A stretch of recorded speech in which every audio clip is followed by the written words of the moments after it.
اللہ تبارک و تعالی نے قرآن حکیم میں ارشاد فرمایا ہے کہ اے میرے مومن بندو، زندگی میں جب تمہیں مشکلات گھیر لیں، آزمائشیں چاروں طرف سے تمہارا گھیراؤ کریں، تو اس موقع پر اگر تم چاہو کہ کوئی چیز تمہاری مددگار بن جائے تو پھر تم نے اس طرح کرنا ہے کہ صبر اور نماز سے مدد طلب کر لینی۔ یا ایھا الذین آمنوا استعینوا بالصبر والصلاۃ، اے ایمان والو صبر اور نماز سے استعانت کرو، مدد مانگو۔ ان اللہ مع الصابرین، بے شک اللہ صبر کرنے والوں کے ساتھ ہے۔ صبر اور نماز سے تم مدد طلب کرو، مدد مانگو، اللہ صبر کرنے والوں کے ساتھ ہے۔ ایسا نہیں ہو سکتا کہ زندگی میں انسان کو مشکل نہ آئے، یہ ممکن نہیں۔ لیکن ہوتا یہ ہے کہ لوگ مشکلات کے آنے پر اس طرح کا رویہ اپناتے ہیں کہ مشکلات بڑھ جاتی ہیں۔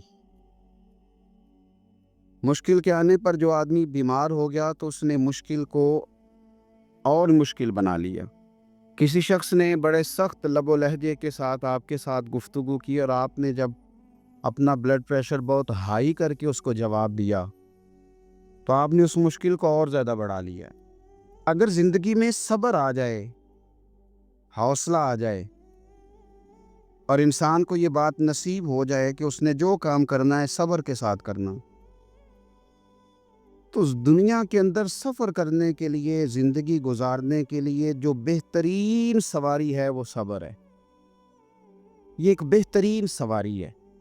میرے نبی کریم صلی اللہ تعالی علیہ وسلم نے ارشاد فرمایا کہ جب اللہ تعالیٰ قیامت کے دن صبر کرنے والوں کو جزا دے گا نا، اور اللہ تبارک و تعالیٰ انہیں اپنے انعامات سے نوازے گا، تو فرمایا جن لوگوں نے دنیا میں سکھ اٹھائے ہوں گے نا، بہت زیادہ زندگی آسانی میں گزاری ہوں گی، وہ بھی صبر کرنے والوں کا انعام دیکھ کر خواہش کریں گے کہ کاش ہمارے جسم لوہے کی کینچیوں سے کاٹ دیے جاتے، تو آج ہمیں بھی یہ والا اجر ملتا جو ان صابرین کو دیا جا رہا۔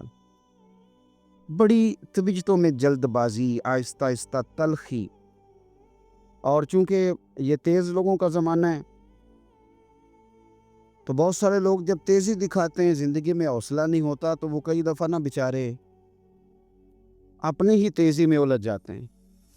کچھ دوست کئی دفعہ آ کے پوچھتے ہیں، کہتے ہیں بڑی مشکل ہے، بڑی مشکل ہے، تو آپ بتائیں کہ کیا کریں؟ تو میں کہا کرتا ہوں کہ آج کل جو مشکلات ہیں نا، آپ نے یہ مہربانی فرمانی ہے کہ کوئی نیا پروگرام نہیں بنانا، کوئی نئی اسکیم نہیں لڑانی مشکل سے نکلنے کے لیے۔ ایسا نہ ہو کہ آپ اور مشکل میں الجھ جائیں۔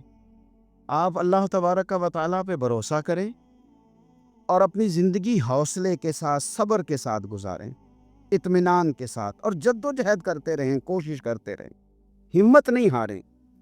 ایک وقت لگتا ہے، ایک ٹائم لگتا ہے۔ اگر اللہ کے پیارے حبیب صلی اللہ علیہ وسلم کو انقلاب برپا کرتے 23 سال لگ گئے، تو آپ کو کیا جلدی ہے؟ تھوڑا سا آپ وقت دیں، تھوڑا سا آپ رکیں، تھوڑا سا صبر کریں۔ میرے رسول کریم صلی اللہ علیہ وسلم نے صبر کا ہمیں پیغام دیا۔ اپنی زندگی کو اگر آپ صبر نہیں کریں گے تو زندگی بے چین ہو جائے گی، زندگی بے قرار ہو جائے گی، زندگی میں تکلف آ جائے گا۔ زندگی کے اندر میں بہت سارے دوستوں کو دیکھتا ہوں کہ ایک مفت کی بے چینی، اپنا تعارف کرانے کی بے چینی، اپنا نام بنانے کی بے چینی، اپنا ظاہر کرنے کی بے چینی، اپنی کوئی کہانی سنانے کی بے چینی، یہ ساری بے چینیاں ہیں۔ آپ کچھ کام کریں زندگی میں اور حوصلے کے ساتھ کریں، اور پھر تھوڑا ٹائم دیں۔ ایک وقت آئے گا رب کریم آپ کو خود ہی عزت عطا فرما دے، اللہ تعالیٰ خود ہی آپ کو شہرت بھی عطا کر دے۔ آپ کو کہیں منظور نظر ہونا ہے، فرنٹ سیٹ پہ آنا ہے تو ٹائم لگے گا۔ کچھ کر کے آئیں گے تو آپ کو بھی مزہ آئے گا، کچھ کر کے آئیں گے تو آپ کو پتہ چلے گا کہ نہیں میں کسی وجہ سے آیا ہوں۔ بلا وجہ آ جاؤ گے تو بلا وجہ جو کرسی مل جاتی ہے وہ بلا وجہ چھین بھی جاتی ہے، تو کسی وجہ سے ملتی ہے تو پھر اللہ تعالیٰ اسے دوام بھی دیتا ہے۔ اپنی زندگی میں حوصلہ، صبر۔ میرے نبی کریم صلی اللہ علیہ وسلم نے فرمایا میرا رب کریم جب کسی کو بیمار کرتا ہے نا تو پھر اللہ فرشتوں کو بھیجتا ہے فرماتا جب پتہ کر کے آؤ کسی سے میری شکایت تو نہیں کر رہا. تو فرشتے جا کے عرض کرتے ہیں مالک اس کے پاس تو جو بھی آیا نا اس نے یہی کہا کہ الحمدللہ جس حال میں اللہ نے رکھا ہے میں راضی ہوں. اس نے تیری شکایت نہیں کی، اس نے تیری رضا پہ اس بیماری کو تیری طرف سے آزمائش سمجھ کے قبول کیا. میرے نبی کریم علیہ الصلاۃ والسلام فرمانے لگے، رب فرماتا ہے فرشتوں گواہ ہو جاؤ، اگر میں اسے اس بیماری سے شفا دوں گا تو جو اس کے پاس خون ہے اس سے بہتر خون اسے عطا کروں گا، اور جو اس کے پاس گوشت ہے اس سے بہتر اسے گوشت عطا کروں گا، اور اگر میں اسے اس بیماری میں وفات دوں گا تو پھر میں اسے جنت عطا کروں گا. اگر شفا دوں گا تو بہترین شفا دوں گا، اور اگر وفات دوں گا تو پھر جنت دوں گا.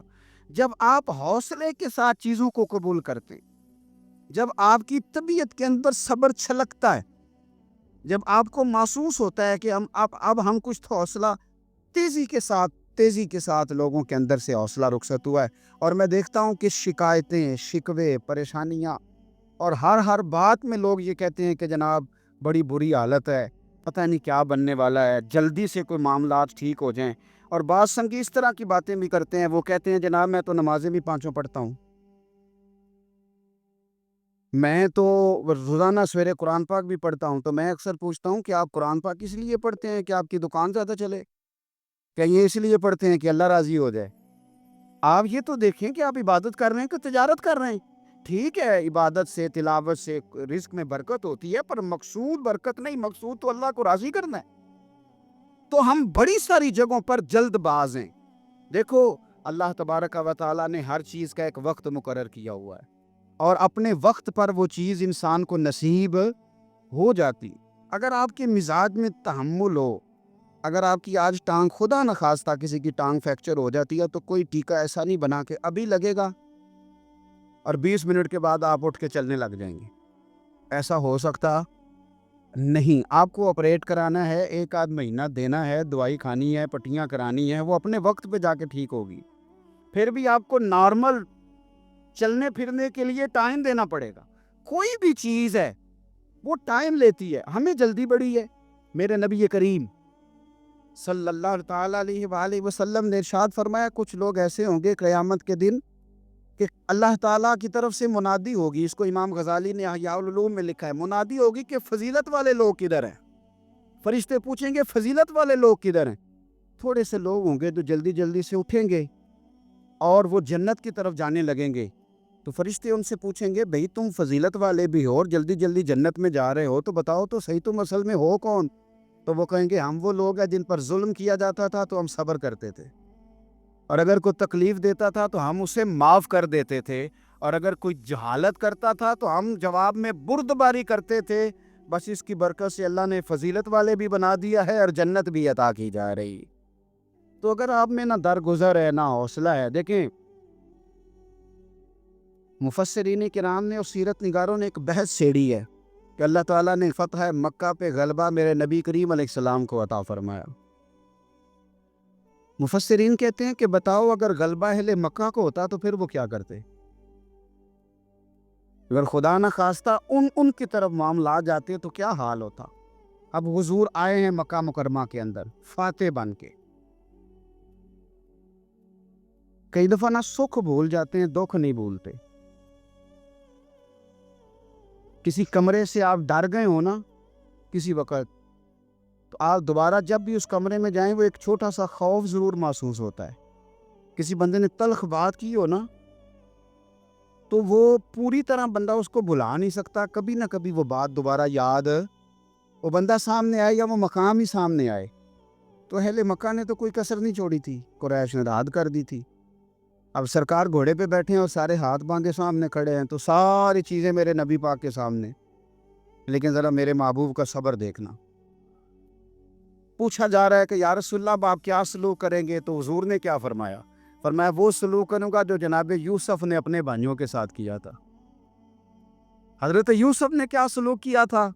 جناب یوسف علیہ السلام کے بھائیوں نے تھپڑ بھی مارے، کنویں میں بھی پھینکا، بیچ بھی دیا. بڑا مشکل کام ہوتا ہے بک جانا. کسی شہزادے کی بولی لگے مصر کے بازار میں، اور یار اس درد کو سمجھو. کسی کے گھر کی بولی لگ رہی ہو تو عورتیں تڑپ اٹھتی ہیں، کسی بندے کی بولی لگ رہی، اتنی تکلیف سے ہی حضرت یوسف نے اب بادشاہ بن گئے، قحط پڑ گیا سارے علاقوں میں۔ حضرت یوسف اللہ کے نبی تھے، انہیں پہلے سے خبر تھی قحط پڑے گا، انہوں نے غلہ جمع کر لیا، اب چوکیاں بنا دی، باہر سے لوگ آئیں گے مصر میں غلہ خریدنے، تو آپ نے فرمایا جو جس علاقے سے بھی آئے اسے پوچھنا کہاں سے آیا ہے اور کیا لے کے آیا ہے، سونا لایا چاندی لایا کہ کیش لایا، پوچھنا۔ لیکن فرمایا جب آئے نا کنان کے لوگ، بھائی بھائیاں دے ویری ہوندے پر بھائی بھائیاں دیاں باواں، اگر کنان کے لوگ آئے نا یعنی بھائی آئے، ان کو تو نہیں نا بتایا فوجیوں کو کہ بھائی ہیں، فرمایا اگر کنان والے آئے نا تو یہ پوچھ لینا کہاں سے آئے ہیں، اور اگر وہ کہیں کنان سے آئے تو پھر یہ نہ پوچھنا کیا لے کے آئے ہیں، ان کا پردہ قائم رکھنا، یہ نہ پوچھنا کیا، بس آنے دینا۔ اور وہ آ گئے، ان سے پوچھا نہیں کسی نے، جب آ گئے تو حضرت یوسف نے بہانے سے بھائی بھی روک لیا، غلہ بھی زیادہ دیا، اور جو انہوں نے پیسے دیے تھے وہ بھی دوبارہ بوریوں میں ڈال دیے، پھر اپنے والد کو اور بھائیوں کو بلا بھی لیا، بات طے بھی ہو گئی۔ تو اب بھائی گردنیں جھکا کے کھڑے تھے، یوسف ہمارے ساتھ کیا سلوک کرنا ہے؟ تو کہا کچھ بھی نہیں کرنا، تم میرے بھائی ہو، میرے رسول کریم صلی اللہ تعالی علیہ وآلہ وسلم نے فرمایا مکے والوں تمہارے ساتھ وہی سلوک کروں گا جو جناب یوسف نے اپنے بھائیوں کے ساتھ کیا تھا۔ میرے بھائی تھوڑا صبر تو پیدا کر نا، حوصلہ پیدا کر۔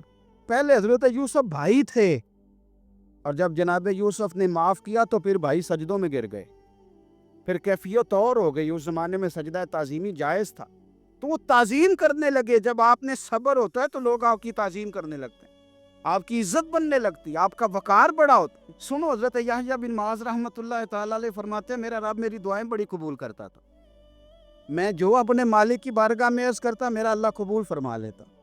فرماتے ہیں میں نے ایک بندہ دیکھا تو وہ کوڑ کا مریض تھا، اور اس کے کپڑے بھی لگتا تھا کہ اس کا وجود کھا رہے ہیں، لیکن وہ بیٹھا تھا ایک کنارے جھونپڑی میں۔ میں نکلا ہوا تھا انار تلاش کرنے کہ کوئی انار مل جائے، صبح سے میری بڑی تلاش تھی اور میں نے کئی جگہوں پہ ڈھونڈا تو انار نہیں ملا۔ کہتے ہیں میں اس جھونپڑی کی طرف آیا تو میں نے اسے دیکھا تو اس کے قریب جا کے مجھے بڑا رحم آیا، تو میں نے اسے کہا میں تیرے لیے دعا نہ کر دوں اللہ تجھے شفا دے دے؟ تو کہتا ہے مجھے کہنے لگا آپ مہربانی کریں، آپ میرے لیے دعا نہ کریں، میرے رب نے مجھے جس حال میں رکھا ہے میں اس حال میں ہی راضی ہوں، اور اللہ کے فضل سے میں صبر کر کے بیٹھا ہوں۔ البتہ آپ بڑے بے چین ہیں، صبح سے انار ڈھونڈ رہے ہیں، آپ اپنے لیے دعا کریں اللہ آپ کی یہ خواہش دور کر دے۔ آپ بڑے پریشان ہیں، صبح سے تلاش کر رہے ہیں، آپ کو انار نہیں مل رہا، آپ صبح سے تلاش، جتن ہر کوئی کھیڈے او کدی ہارن بھی کھیڈ فقیرا، یہ تو ساری دنیا ہی کھیلتی ہے کہ جیتنے کے لیے، جتن تے ہر کوئی کھیڈے کدی ہارن بھی کھیڈ فقیرا، او جتن دا مول کوڈی پیندے ہارن دا مول ہیرا۔ تو کبھی ہار دے، کبھی تو ارادہ کرنا۔ تو وہ کہنے لگے تو اپنے لیے دعا کر، تیری خواہش ہے کہ وہ تیری ہر آرزو کرے پوری، اور میری خواہش ہے کہ تیری آرزو بدل جائے۔ تو کہنے لگے کہ تو نہ اس طرح کر، اپنے لیے دعا کر کہ اللہ تیری، وہ صبح سے تو پریشان ہے انار نہیں مل رہا، میں بیمار ہوں لیکن میں صبر سے بیٹھا ہوں، جب رب چاہے گا شفا عطا کر دے، جب اللہ چاہے گا۔ حضرت یونس علیہ السلام نے حضرت جبریل امین علیہ السلام ملنے آئے تو حضرت یونس علیہ السلام فرمانے لگے جبریل میری اس بندے سے تو ملاقات کرا جو اس وقت دنیا میں اللہ کا سب سے زیادہ عابد بندہ ہے، سب سے زیادہ عبادت کرنے والا، اس سے ملا۔ حضرت جبریل کہنے لگے آئیے لے چلتے ہیں۔ تو جناب جبریل لے گئے، جب لے کے گئے تو اس بندے کے دونوں ہاتھ بھی کوئی نہیں تھے، دونوں پیر بھی نہیں تھے، اس کا وجود سارا تکلیف سے کٹا ہوا تھا، اور اس کی آنکھیں بھی نہیں تھیں۔ حضرت یونس علیہ السلام فرمانے لگے اے جبریل امین علیہ السلام میں نے تو کہا تھا عابد بندے کے پاس لے آئے، آپ بیمار کے پاس لے آئے؟ کہا یہ وہ بندہ ہے جس کو اللہ تعالیٰ نے سب سے زیادہ عبادت کرنے والوں میں لکھا ہے، ذرا آئیے اس سے بات کرتے ہیں۔ گفتگو شروع ہوئی، حضرت جبریل کہنے لگے آپ کی آنکھوں کا کیا بنا؟ تو وہ کہنے لگا کیا بننا تھا، جب تک میرے رب نے چاہا میں دنیا دیکھوں اس نے دکھائی، اور جب اس نے کہا کہ اب تیرے لیے بہتر نہیں تو وہ آنکھیں لے گیا، تو جے سونا ہی میرے دکھ وچ راضی تے میں سکھ نو چلے داواں، وہ لے گیا۔ وہ جب تک اس نے چاہا میرے ہاتھ کام کریں تو کیے، جب اس نے چاہا نہیں ٹھیک تو وہ لے گیا۔ جب اس نے چاہا میرے پیر چلے تو پیر چلتے رہے، لیکن اب رب بھی چاہتا ہے نہ چلے، اگر وہ چاہتا ہے نہیں چلے تو ٹھیک ہے، ہم بھی چاہتے ہیں نہ ہی چلے، ختم ہو گئی بات۔ جس بات پہ رب راضی اس میں ہم بھی راضی۔ حضرت سیدنا یونس علیہ السلام فرماتے ہیں میں سمجھ گیا یہ واقعی اللہ کا سب سے زیادہ عبادت گزار بندہ، لیکن یہاں شکوے پریشانیاں ہی پریشانی، ذرا ذرا سی بات پہ تکلیفیں، وہ آنسو جو صرف مصطفیٰ کے لیے بہانے چاہیے، وہ ہم نے اپنی چھوٹی چھوٹی پریشانیوں کے لیے، رزق کے لیے، اس کے لیے اس کے لیے ہم نے وہ بہا دیے۔ میرے مصطفیٰ کریم صلی اللہ تعالی علیہ وسلم کے صحابی حضور کے سامنے کھڑے ہیں، نسائی میں حدیث ہے، اور ان کے ساتھ نا ان کا چھوٹا سا بچہ ہے۔ یہ بچے بڑے پیارے ہوتے ہیں، آئے ہائے، یہ بڑا، میری اماں جی کہا کرتی تھی پتر بڑے میٹھا میوہ، بچے بڑے پیارے ہوتے ہیں۔ چھوٹا سا بچہ ساتھ تھا، تو حضور فرمانے لگے اس صحابی سے کہ بڑا پیار ہے تجھے بیٹے سے؟ اس نے کہا حضور بڑا ہی پیار ہے۔ کچھ دن گزرے تو صحابہ کرام فرماتے ہیں اس آدمی کا بیٹا انتقال کر گیا، اس کا بیٹا انتقال کر گیا۔ میرے نبی پاک صلی اللہ علیہ وسلم اس کے پاس آئے، فرمایا تکلیف میں ہو؟ بول نہ سکا پر آنسو نکل آئے، یا رسول اللہ صلی اللہ تعالی علیہ وسلم میں بڑی تکلیف میں ہوں۔ تو حضور نے فرمایا کیا تو پسند کرتا ہے کہ جب تو جنت میں جائے تو جس دروازے سے بھی داخل ہونے لگے تیرا بیٹا سامنے کھڑا ہو اور تیرا انتظار کر رہا ہو، تیرا پتر سامنے کھڑا ہو، پسند کرتا ہے؟ تو وہ کہنے لگا حضور میں پسند کرتا ہوں۔ تو حضور نے فرمایا پھر تیرا بیٹا تیرا انتظار کرے گا۔ قریب صحابہ کھڑے تھے، کہا یا رسول اللہ یہ اس کے لیے ہے یا جس کا بھی بیٹا انتقال کر جائے سب کے لیے ہے؟ تو میرے محبوب نے فرمایا یہ سب کے لیے، جس کا بھی بیٹا دنیا سے جائے گا وہ جنت میں پہلے اپنے ماں باپ کے انتظار کے لیے کھڑا ہوگا۔ میرے نبی پاک علیہ السلام نے فرمایا تو صبر تو کرنا، اگر اولاد کا جانا غم بہت بڑا ہے تو پھر دیکھ اللہ تبارک۔ اور حضور نے ایک اور حدیث بھی بیان فرمایا جب اللہ تعالیٰ کے فرشتے حضرت اسرائیل علیہ السلام کسی کے بچے کی روح قبض کرتے ہیں نا، تو وہ قبض کر کے آتے ہیں تو اللہ فرماتا ہے بتاؤ میرا بندہ کیا کہہ رہا تھا، تم اس کے جگر کا ٹکڑا لے آئے ہو، اس نے کیا کہا تھا؟ ایسا تو نہیں نا کہ مالک بے خبر ہے، وہ تو سارا کچھ جانتا ہے نا، بتاؤ وہ کیا کہتا تھا؟ تو فرشتے عرض کرتے ہیں مالک وہ تیری رضا پہ راضی تھا، وہ کہہ رہا تھا انا للہ و انا الیہ راجعون، اس نے الحمدللہ کہا تھا۔ تو اللہ فرماتے ہیں پھر جنت میں اس کے نام کا ایک محل بناؤ، جس میں اسے بھی رکھوں گا اس کی اولاد کو بھی رکھوں گا۔ تو صبر کی جو جزا ہے، حوصلے کی جو جزا ہے، بالخصوص ملت کے جوانوں کے اندر حوصلہ کم ہے، ان کو بڑی جلدی ہے۔ میرے عزیزو آپ بکھر جائیں گے، آپ ٹوٹ جائیں گے۔ ہمارے بچے چور دروازہ اختیار کرتے ہیں دنیا میں کمائی کرنے کا، چور دروازہ اختیار کرتے ہیں شہرت حاصل کرنے، چور دروازے سے آگے جانا چاہتے ہیں۔ آپ انتظار کریں، آپ اپنے رب کریم پہ بھروسہ رکھیں، اللہ جو آپ کے لیے فیصلہ کرے گا وہ بڑی شانوں والا کرے گا، رب کریم جو چیز آپ کو دے گا وہ بڑی شانوں والی دے گا، لیکن تھوڑا سا انتظار، تھوڑا سا وقت دیں، تھوڑا سا ٹائم لگتا ہے بہت سارے کاموں کو۔ بے حوصلہ نہ ہو، اگر آپ بے حوصلہ ہو جائیں گے تو بکھر جائیں گے، ٹوٹ جائیں گے، رتی برابر ریٹ نہیں لگے گا۔ میرے نبی پاک علیہ السلام کی اولاد کا میدان کربلا میں جو سب سے قیمتی انہوں نے اثاثہ چھوڑا وہ صبر ہے، وہ حوصلہ ہے۔ امام علی مقام ہتھیار سے نہیں لڑے، صبر سے لڑے۔ امام حسین، سیدہ زینب، حضرت عباس، یہ صبر سے لڑے۔ ان کے پاس جو سب سے قیمتی چیز تھی وہ صبر تھی، ان کے صبر نے کمال کر دیا۔ حکومت تو 4 سال یزید نے کی، پر کائنات میں چھا کے وقت حسین ابن علی نے گزارا۔ تخت پہ ایک دن بھی نہیں بیٹھے، پر دلوں پہ حکومت ہمیشہ حسین ابن علی کی رہے گی، اس لیے کہ انہوں نے صبر کے ساتھ، تحمل کے ساتھ۔ دیکھو ساری کتابوں میں آپ کو ملے گا کہ 3 دن تک ان کے خیموں میں پانی اور کھانا نہیں تھا، لیکن یہ بھی کمال کیا سیرت نگاروں نے، کہتے ہیں 3 دن تک خیموں میں پانی نہیں گیا، کھانا نہیں گیا، پر ایک لمحے کے لیے بھی خیموں کے اندر سے قرآن پاک کی تلاوت کی آواز نہیں رکی، ایک منٹ کے لیے بھی انہوں نے قرآن پاک پڑھنا نہیں چھوڑا، ان کی عبادت قضا نہیں ہوئی، انہوں نے جو ان کا اصل کام تھا وہ کام نہیں انہوں نے چھوڑا۔ اگر صبر، حوصلہ، اطمینان ان کے پاس نہ ہوتا تو پھر یہ منظر آج سامنے اور وہ بے حوصلہ تھے. وہ تو کبھی 10,000 بیچتے تھے تو کبھی 22,000 بیچتے تھے تو کبھی عمر بن سعد کچھ کہتا تھا، چونکہ حوصلہ نہیں تھا، دلیری نہیں تھی. اور یہاں یہ کیفیت تھی کہ حضرت قاسم بن حسن آ کے امام حسین کی بارگاہ میں کہتے تھے کہ چاچا 4 قطرے پانی کے مل جائے نا تو یہ 22,000 کا لشکر کوئی شے نہیں میرے سامنے. لیکن بحیثیت انسان گلا خشک ہو گیا ہے، کمزوری غالب آتی جا رہی ہے. چند قطرے پانی کے 1 منٹ کے لیے بھی، اور کسی جگہ بھی آپ کو، کسی جگہ بھی، نہ امام حسین، نہ سیدہ زینب، نہ بعد میں امام زین العابدین، کسی جگہ بھی آپ کو شکوہ کرتے نظر نہیں آئیں گے. وہ اللہ کی رضا میں راضی رہے. انہوں نے صبر کی، حوصلے کی اعلیٰ مثال قائم کر کے معاشرے کے سامنے رکھی.